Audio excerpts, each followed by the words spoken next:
Yaxşı. Havarı kimden alalı? Göroğlubegden alalı. Göroğlubeg nire gitse yigitlerini yanı bilen alıp gidiydi. Göroğlubegin özü yalı 40 sani yigiti vardı.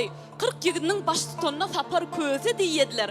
Kalın yigitlerinin adını Bedirüstem Han'ın Matruveli Gırtman İze doymaz yatta kalmaz nanı bütün nanı çeyrek oğu odur juan tüyür lenler topu aşığı tın diyen yalı 40 sani dürlü dümen yigitleri vardı.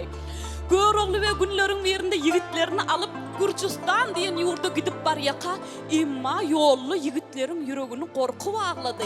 Şu yerde yigitlerinin yanına varıp hop yigitlerim korkman 40 yıl kıran gelene de acalı ölüye bir acal galiye deyip yigitlerine gövüllük verip tevnesinde arabatı bağlayın onun gövünü kaynap coşbalar.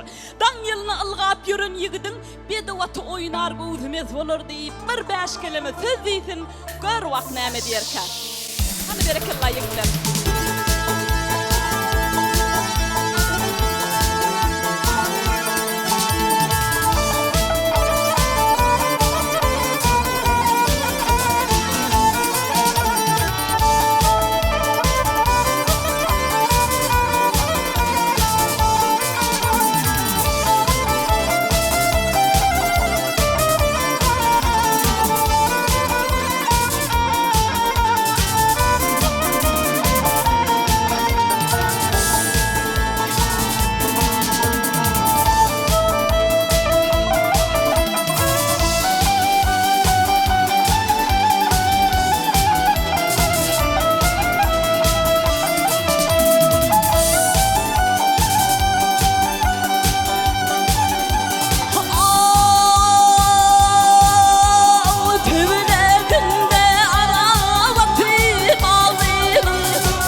demeydi.